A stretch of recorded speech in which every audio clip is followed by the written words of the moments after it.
اللہ اللہ اللہ۔ عباس رضی اللہ عنہ روایت کرتے ہیں کہ آپ صلی اللہ علیہ وسلم نے فرمایا،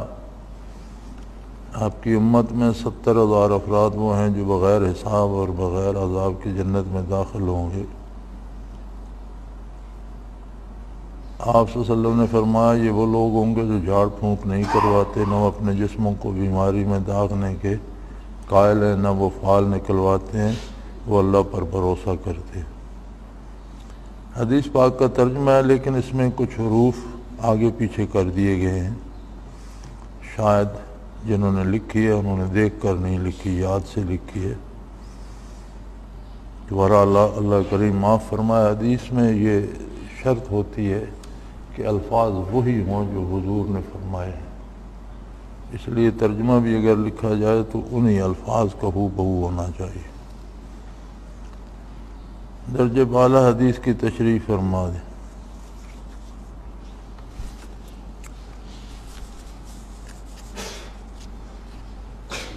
عربی میں پہلی بات تو یہ ہے کہ 70 کا ہندسہ جو ہے یہ کثرت کے لیے استعمال ہوتا ہے،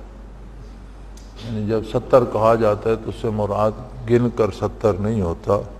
بلکہ بہت زیادہ لوگ ہوتا ہے۔ جیسے قرآن کریم میں بھی اس محاورے کو استعمال کیا گیا کہ اب اگر آپ ان کے لیے 70 مرہ 70 بار بھی دعا کریں گے تو اللہ انہیں نہیں بخشے گا، یعنی آپ بہت زیادہ دفعہ بھی دعا فرمائیں گے تو منافقین کی بخشش نہیں ہوگی۔ تو 70,000 سے مراد ہے کہ بہت سے لوگ ایسے ہوں گے جن کی تعداد اللہ ہی جانتا ہے، جو بغیر حساب جنت میں داخل ہوں گے۔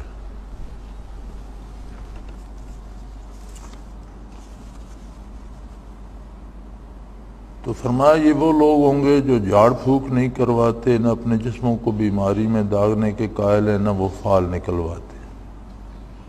وہ اللہ پہ بھروسہ کرتے۔ تو عرب معاشرے میں بھی جادو ٹونے کا بہت رواج تھا۔ آج کل کی مروجہ اردو میں آپ جن کو سفلی علوم کہتے ہیں یا کالا جادو کہتے ہیں، پتہ نہیں ہم نے سفید جادو نہیں دیکھا، کالا ہی کالا ہوتا ہے، پتہ نہیں یہ خاص کالا کیا ہوتا ہے۔ تو یہ ہمارے جو ہفتہ وار میگزین آتے ہیں اخباروں کے، ان کے صفوں کے صفحے بھرے ہوئے ہوتے ہیں کالے جادو کی کاٹ کے ماہر، اور پتہ نہیں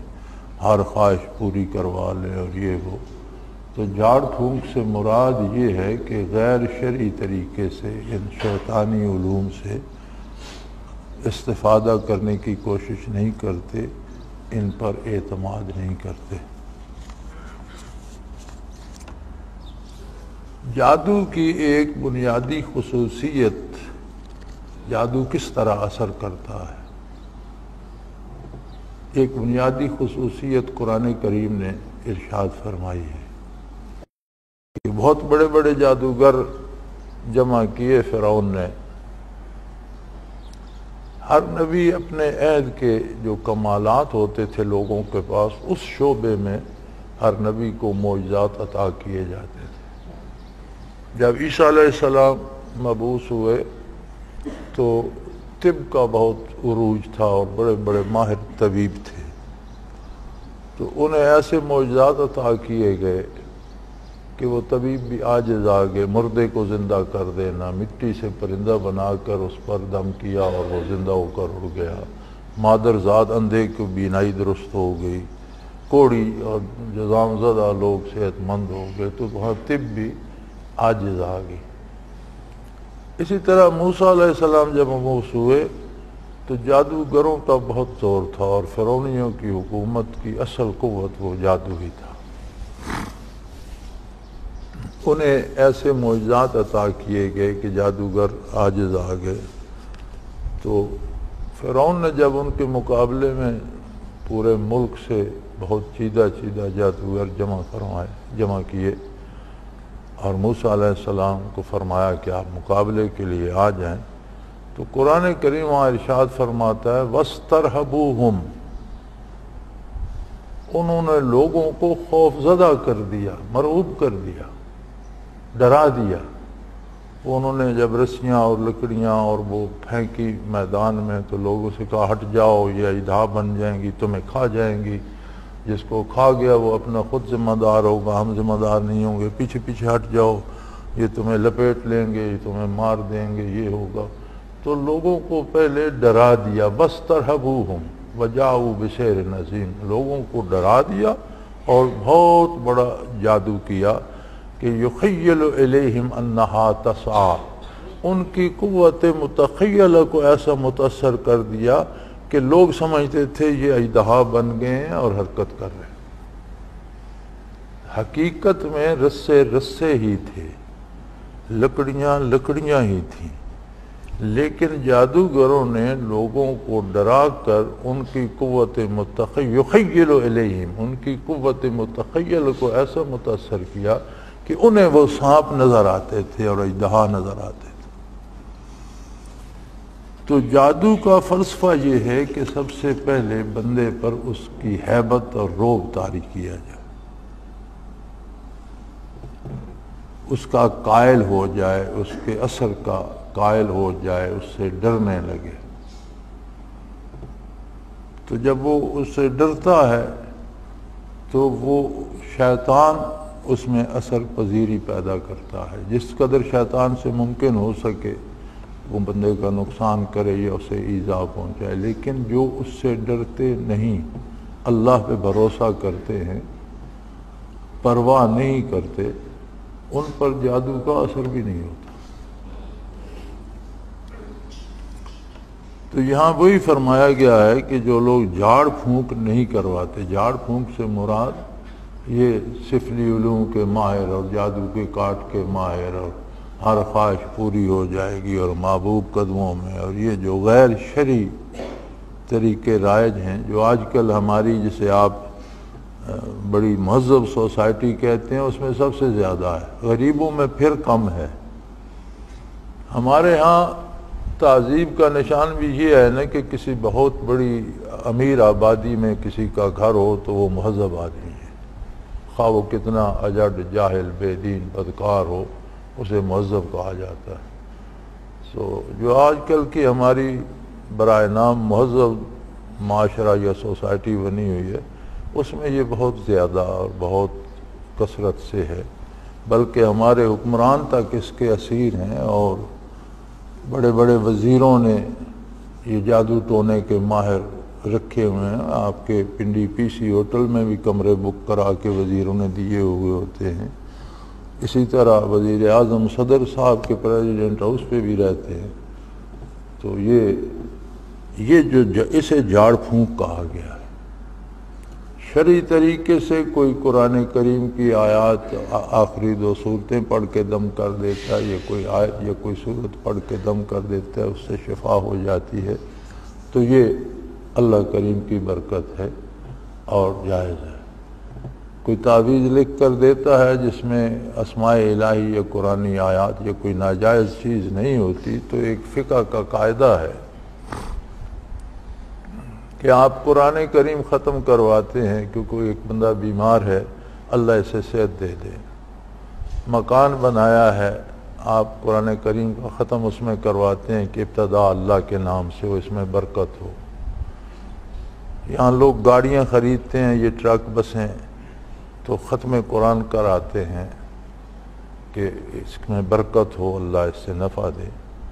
اس سب پہ اجرت لینا بھی جائز ہے، جہاں علاج کے لیے آپ ختم قرآن کراتے ہیں یا تعویذ لیتے ہیں یا دم کرواتے ہیں تو اس پر اجرت لینا شرعاً جائز ہے۔ اگر کوئی نہیں لیتا تو اس کی طرف سے صدقہ ہے، لیکن اگر کوئی لیتا ہے تو اجرت لینا جائز ہے، چونکہ یہ قرآن کی اجرت نہیں، یہ علاج کی اجرت ہے۔ جب کوئی دنیا سے گزر جاتا ہے یا جو فوت ہو چکے ہیں ان کے ایصال ثواب کے لیے ہم ختم کراتے ہیں تو وہاں اجرت لینا جائز نہیں، اس لیے کہ وہاں ثواب درکار ہے۔ تو پڑھنے والے نے کھانا کھا لیا یا پیسے لے لیے تو عدلے کا بدلہ ہو گیا، ثواب کہاں سے آیا؟ یعنی جس نے پڑھا اس نے اس کے بدلے کھانا کھا لیا، تو جس نے کھانا دیا اس کو کھانا دینے کا ثواب بھی نہ ہوا کہ اس نے اس کے بدلے پڑھا لیا۔ یا تو اللہ کے نام پہ غریبوں کو کھانا کھلا دے تو اس کا ثواب ہے، میت کو ایصال ثواب کرے، یا اللہ کے لیے قرآن پڑھائے۔ اگر لوگ مفت نہیں پڑھتے تو خود خاندان کے لوگ بیٹھ کر پڑھ کے ایصال ثواب کرے۔ تو اگر آپ نے دعوت کی، اس میں علماء کو بلایا یا عوام کو بلایا اور قرآن کے کئی ختم کرائے اور سب کو دے کے کھلائیں، تو ان کے پڑھنے کا بدلہ کھانا ہو گیا اور آپ کا کھانا دینے کا بدلہ ان کا پڑھنا ہو گیا، تو ثواب کہاں سے آیا جو میت کو ملے گا؟ تو ایصال ثواب کے لیے جہاں پڑھایا جائے وہاں اجرت لینا یا کھانا بھی جائز نہیں ہے، محض اللہ کے لیے پڑھا جائے اور دیا جائے، یہ فقہی اصول ہیں۔ تو شرعی طور پر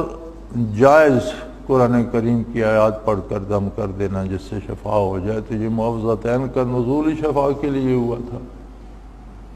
پھر حضور صلی اللہ علیہ وسلم سے ثابت ہیں یہ چیزیں، قرآن کریم میں ثابت ہیں کہ حضرت مریم کو جبرائیل امین نے دم کر دیا جس سے عیسیٰ علیہ السلام پیدا ہوئے۔ تو یہ چیزیں جائز ہیں، لیکن ان کو جادو ٹونے والوں اور سفلی علوم والوں کے پاس لے جانا اس کا کوئی جواز نہیں ہے، کیونکہ جادو بنیادی طور پر کفر ہے۔ جادو کی بنیاد یہ ہے کہ حضرت سلیمان علیہ السلام کے وصال کے بعد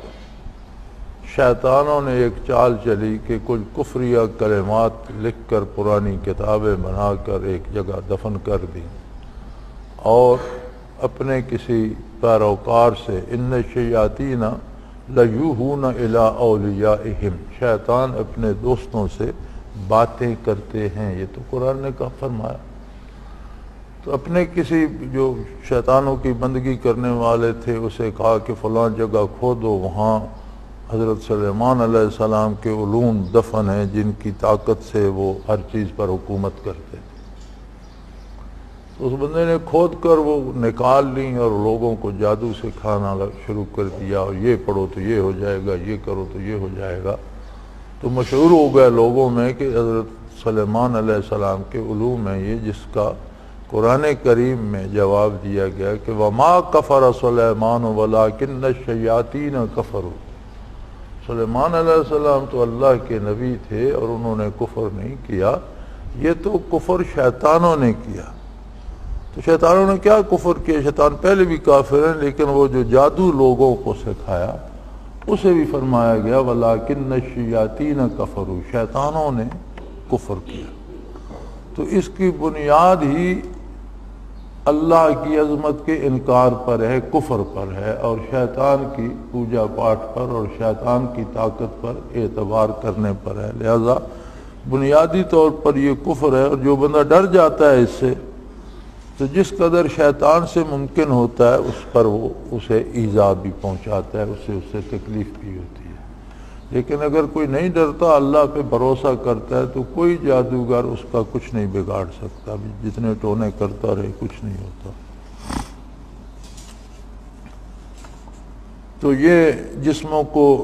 داغنا اور فال نکلوانا جو آج کل بہت عام ہو گیا ہے، آج کل تو فال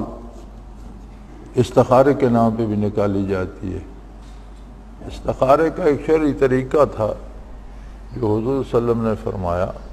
کہ ایک کام جائز ہے، حلال ہے، شرعاً درست ہے، دو طریقے ہیں اس کے، دونوں جائز ہیں۔ شرعی طریقے سے یا شریعت کی روح سے ایک کام دو طریقوں سے کیا جا سکتا ہے، دونوں جائز ہیں۔ تو بندہ مذبذب ہو جاتا ہے کہ کون سا طریقہ اختیار کرے۔ تو حضور صلی اللہ علیہ وسلم نے فرمایا کہ دو نفل ادا کر کے اللہ سے دعا کر کے سو جائے کہ اللہ میں اس میں پریشان ہوں، میری رہنمائی فرما، تو اللہ کریم اسے خواب میں کوئی راستہ بتا دیں گے، کوئی اشارہ ایسا مل جائے گا۔ اب اس کو استعمال کیا جاتا ہے، بیشتر تو مجھے بھی خطوط آتے ہیں ای میل، استخارہ کر کے بتائیں میں بیٹی کا رشتہ وہاں کروں یا نہ کروں۔ یہ بیٹی کے رشتے کا استخارے سے کیا تعلق ہے؟ بیٹی کے رشتے کے لیے تو میں نے بارہا لوگوں کو لکھا کہ سیدھا سا قانون ہے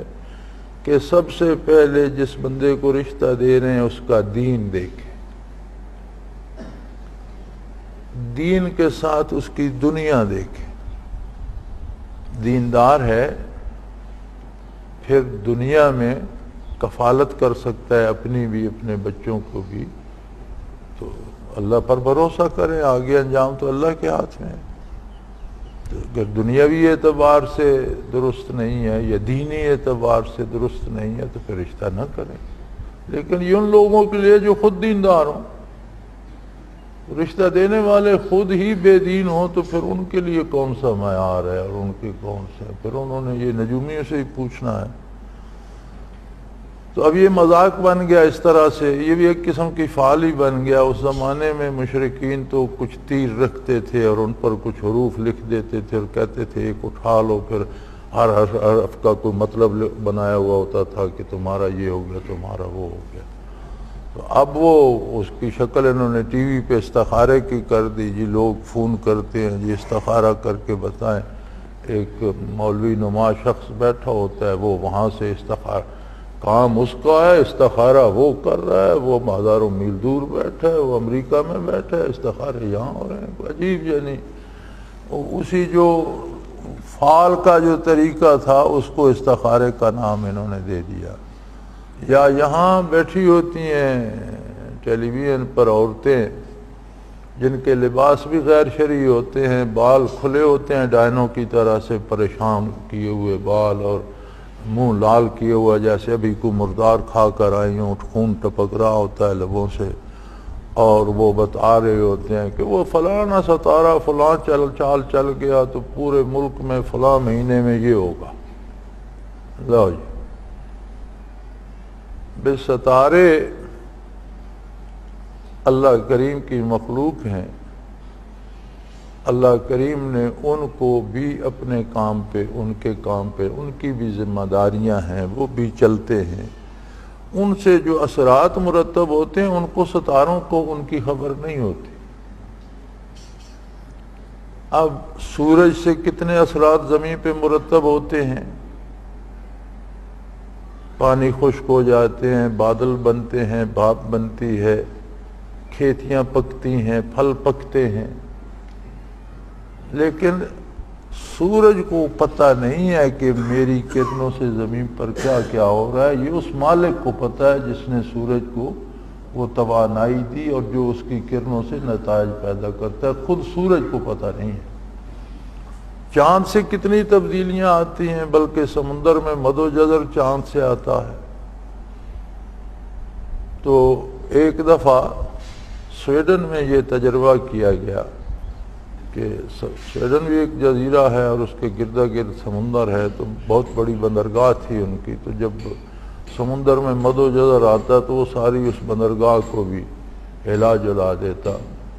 تو انہوں نے یہ تجربہ کیا کہ ایک دیوار بنا دی جائے سمندر کی طرف جس میں صرف جہازوں کے گزرنے کا راستہ ہو،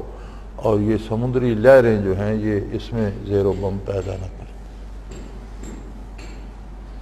جب دیوار بن گئی تو بعد میں پتہ چلا کہ دیوار کے اندر جتنا سمندر ہے اس میں آبی حیات نہیں رہی، پانی میں رہنے والی مچھلیاں اور دوسرے جانور جو ہیں وہ یا مر گئے ہیں یا اس سے نکل گئے، وہ خالی ہو گئے۔ عجیب بات ہے بھئی، انہوں نے اس پہ تحقیق شروع کی تو پتہ چلا کہ جب چاند کے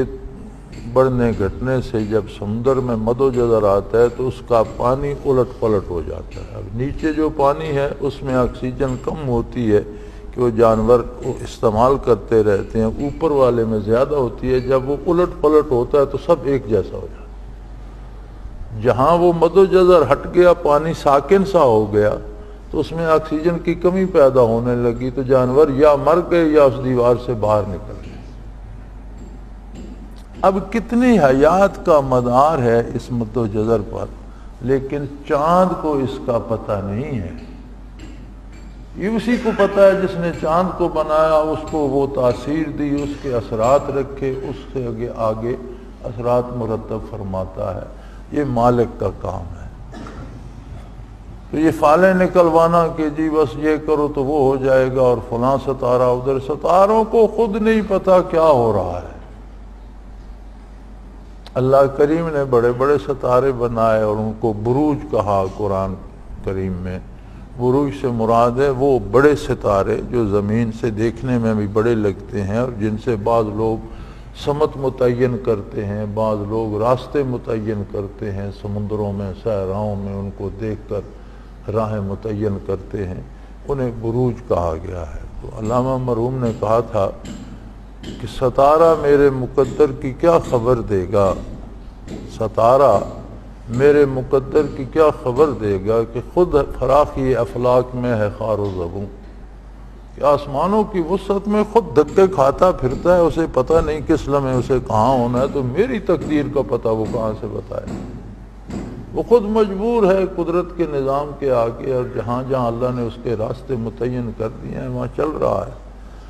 تو ان چیزوں کو رہنما بنا لینا یہ اعتماد علی اللہ کے منافی ہے، اور یہ سارے کفریہ کام ہیں۔ اس لیے ایسے لوگوں کو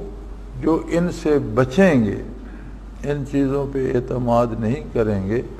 اللہ پہ بھروسہ کریں گے، اللہ پہ اعتماد کریں گے۔ اللہ پہ بھروسے کا مطلب یہ ہے کہ اللہ کی عظمت کو مانا بھی جائے، اور ماننے کی دلیل یہ ہے کہ اللہ کی اطاعت کی جائے اور رسول اللہ علیہ وسلم کا اتباع کیا جائے۔ ماننا محض زبانی نہیں ہوتا، یا بھروسہ یا توکل زبانی نہیں۔ توکل کا مراد یہ ہے کہ جو طریقہ حضور صلی اللہ علیہ وسلم نے فرمایا ہے اسے عین اطاعت الہی سمجھ کر اختیار کیا جائے، عبادات میں بھی، معاملات میں بھی، تعلقات میں بھی۔ تو یہ ہے اللہ پر بھروسہ۔ تو جو لوگ اللہ پہ بھروسہ کرتے ہیں، اپنے معاملات سنت کے مطابق کرتے ہیں، اور امید رکھتے ہیں کہ اللہ ان کی حفاظت فرمائے گا، ایسے لوگوں کو اللہ بغیر حساب کے بھی بخش دیں گے۔